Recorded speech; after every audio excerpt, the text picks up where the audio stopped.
to us, and today we're here to talk about the new-ish Smallrig RC220B Pro. You might be used to their old lights, which were a more standard monolight size and form factor. This new Pro light cuts things down a little bit, simplifies, or does it? Well, let's see how it holds up, and if it holds up to the name Pro, and go through our categories starting with the build quality. Initial inspection, you will see that there is a plastic shell on this, and if you look even closer, there is a metal subframe. So we take this off the stand and look at the mount on the bottom here, and twist this as hard as we can.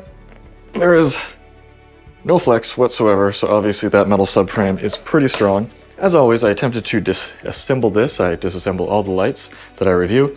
Could not get this apart without risking completely breaking it, which is a shame, because in the past I have had to replace the fan in a couple of my video lights, and it's nice to be able to service your own equipment rather than having to deal with some convoluted warranty repair process. So I am a little bit disappointed in that. If we look at the screen here, it is plastic. It's a hard plastic, but probably will scratch eventually if you're just throwing it into your bag. The knobs feel very nice, nicely dampened. They come off a little bit easily. Had them pop off my bag once or twice. Odd point of note here, there is a little pointer on this knob when it's entirely a software knob and just spins freely, so I'm not really sure why there's a pointer on the knob. But it's rubbery and nice and cool. Buttons, nice and clicky. Power button on the bottom. Looks a little bit generic, very hard to switch, which, I don't know, makes it feel nice. We have a very thick metal arm here, metal mount, thick plastic umbrella holder. The tightening arm feels really nice, tightens down very well. Come around to the back, we have our power supply on the back, which is removable because you can operate it on V-mount or by this V-mount power supply, which is very cool in that if you're just going to run it on battery, you no longer have this power supply as a part of the light. It really cuts down the complexity of things. And if we come around to the front here, we have our weakest link, which is fairly normal. Our Bowens mount is plastic, and if you reach underneath there, you can see that it has hollow plastic tabs. I don't know why you wouldn't just fill in those plastic tabs and make it as strong as you can possibly make it, because that is a point of failure for lights, especially with a lot of use on, off. And for every review, we're going to start talking about the amount of slop or play and the safety of lockdown of the Bowens mount. And as you can see in this particular light, the Bowens tabs can stick out quite a bit. If you give it a little bit of a turn, only about 1/3 of the tab for some modifiers are actually inside the mount. This does not inspire confidence, and it puts a lot of extra tension on those plastic tabs. As you can see on this Godox Lightmons light, the tabs go all the way in, and they're not like riding on the edge or anything like that. And that's what we want to see, just a little bit more depth in the mounting. And if we look at the top here, our Bowens release switch is just this tiny little plasticky slider. Hard to touch. We'll talk about that more a little bit later. Power cord comes with, very nice, very long, and it's a right angle, which is the right angle for this light. This, however, is not a weather sealed light. It is a Pro. I feel like anything that calls itself Pro should be weather sealed these days, but maybe that's just me. So for build quality, we're going to give this an 8.5 out of 10. It's good, but not amazing.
Feature set. This is where this light excels. Smallrig put pretty much everything into this, and I mean, for me, the main selling feature is that it has this super modular power supply, so I can take this off and take this Smallrig battery. They didn't send me this battery, I've just had it for a while now.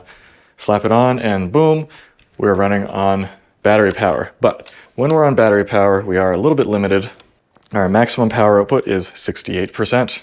That's still awfully bright.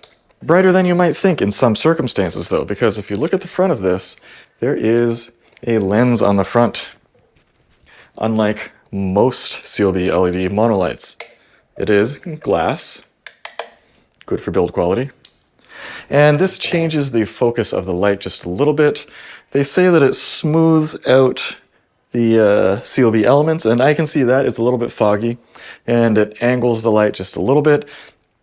Changes in some circumstances, but not others. If I compare this to a normal, standard, run-of-the-mill, flat CLB light, now let's compare the light spread patterns between three lights with three different types of CLB covers. There's the Smallrig with the lens cover, Amaran with just a clear glass cover, and the Colbor CL220R that has a diffusion layer on top. And as you can see, there's just a little bit more of a concentration in the middle with the Smallrig, and a little bit more diffusion with the Colbor, as one might expect. The difference is subtle. However, when we look closer, if we take some measurements at direct on center, 6 inches off axis, 12 inches off axis, from only 6 inches away, you can see the numbers on the screen there. In the center, the Smallrig is brightest. Around the edges, it is dimmer. However, overall, we have more brightness. The question is, do you want a more even field of brightness or more of a curve from the edges to the middle? Also, if you put it in a softbox, the lights without this lensing effect are going to be brighter in the softbox, a double diffuse softbox, because the light is going to spill around the edges more, whereas with the hotter spot in the center, with the lens, more of the light is hitting that diffusion layer in the middle instead of passing around it. And then finally, artifacting from the breaks in the CLB cool white and warm white elements. When you're straight on, you can see that it creates some stepping in the shadows. With both the Amaran and our Smallrig, but with the Colbor that has just more of a diffusion going on, you don't really see that anywhere.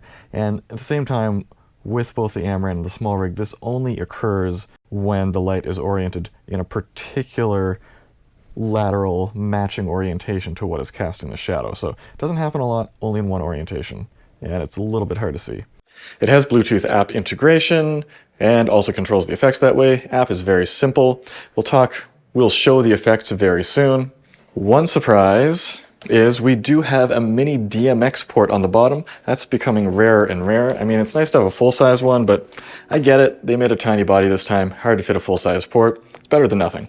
As far as features go, you are limited in the power output from the battery. However, if you're using a high voltage V-mount battery, which is a highly uncommon thing to have, and costs almost the same price as this light, you can get the full power out. Just very unusual. So as far as features go, the only thing we're really missing is weather sealing, which would be nice to have. Let's have a look at the effect. Big seizure warning here. You can skip ahead to the number on the screen if you don't want to see that.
So the effects, they don't have the most effects, and the fire effect was really weird for me. It's very stepped, very strange, so not a big fan of that. So that's going to bring our feature set down to 9.5 out of 10. I mean, it's got just about everything, but the effects and app framework is just a tiny bit limiting.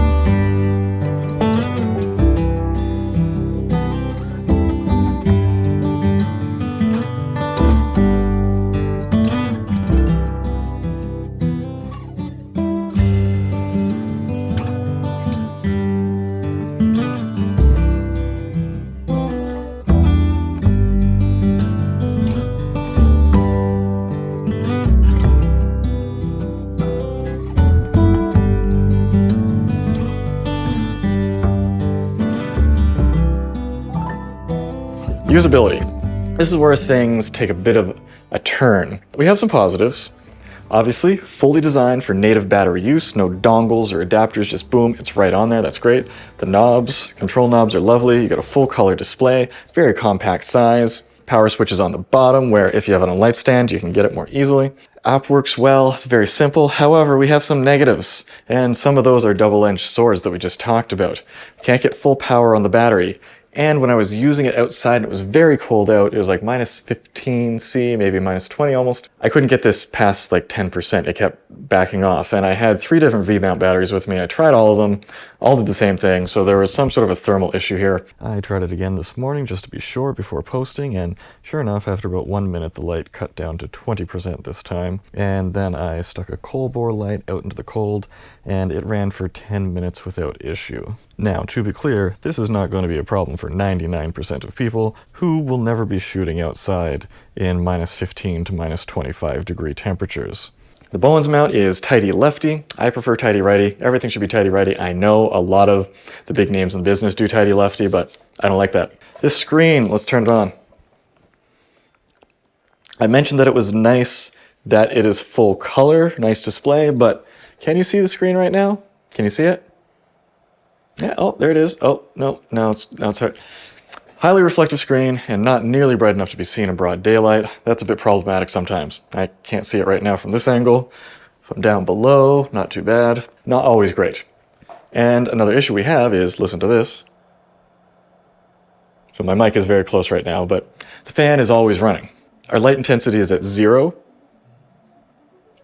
And the fan is still running. So no matter what you're doing, the fan is running. It'd be nice if there was more of a fan curve going on here and not just always having the fan on. Now, it's not that loud. It's about 36 decibels at 3 feet. So in a lot of circumstances, you won't even know. However, it's a little bit careless. Also, the app, I have some issues with that. And half the time I open the app, it takes 20 seconds for it to kind of start up and connect to the light. Most of my other lighting apps don't do that. You just open it and boom, it's there. For usability, this one's tricky for me. When it comes to the base functions and features, incredibly easy, simple to use, battery swappable design, that's fantastic. But when you dig just a little bit deeper, things are a little bit problematic, so that's a 7.5 out of 10.